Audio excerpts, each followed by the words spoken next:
হায় রে হায়, কত কাজ না করতে হয়। তোমরা তো শুধু বলবে বৌদি একটু হট ভিডিও দাও, হট ভিডিও দাও।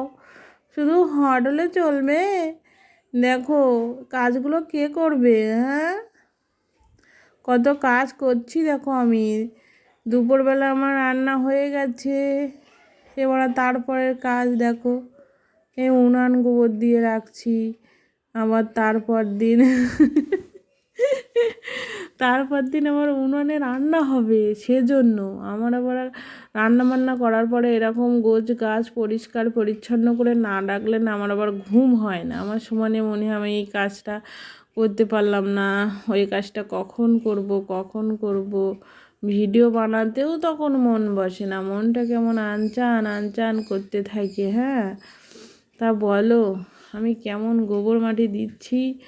অনেকে আবার খুবই ঘেন্না ঘেন্না করে না, এই গোবর মাটিতে হাত হাত লাগলে বা দেখলে প্রচণ্ড একটা ঘেন্না লাগে। কিন্তু এখানে আমার উল্টোটা, আমার না আবার এইসব গোবর মাটির গন্ধটা একটু বেশিই ফেভারিট। আমার খুবই ভালো লাগে, খুবই ভালো লাগে না, আমার না শুঁকতে খুবই ইচ্ছা করে। যা এর গন্ধটাই অন্যরকম, আমার খুবই প্রিয় আর কি বলবো। হ্যাঁ, খুবই প্রিয়।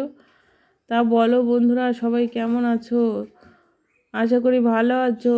আর দেখো আমিও খুব ভালো আছি। হুম, এইবার সমগ্র কাজকর্ম হয়ে যাচ্ছে, তারপর একটু ফাঁকা হয়ে যাব। এই দুপুরের রান্না বান্না, উনান গোবর দেওয়া, যেমন বাসন মাজা সব করে নেব।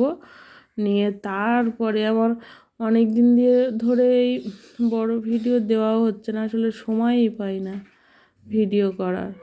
তারপর একটু আজকে ভাবছি কিছু ভিডিও বানাবো। হ্যাঁ, তা দেখতে পেলে বৌদিমণি কত কাজ করে বাড়িতে, তোমাদের একটু দেখালাম যে দেখো শুধু ভিডিও বানালে হবে, এসব কাজও তো করতে হবে না। তারপর আর কি, কাজ ছেড়ে এবার যাব স্নান করতে। এখনও এখানে উনুনে রান্না করি যেহেতু, তার জন্য কড়াইতে দেখো কালি মাখা কড়াই,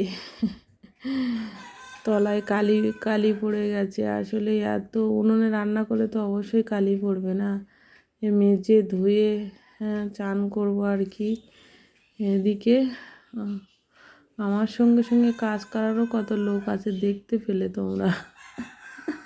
কি বলবো আর, যা ঠান্ডা গরম শরীরটা তো মোটেই ভালো লাগছে না, একটু ঠান্ডা ধরেছে।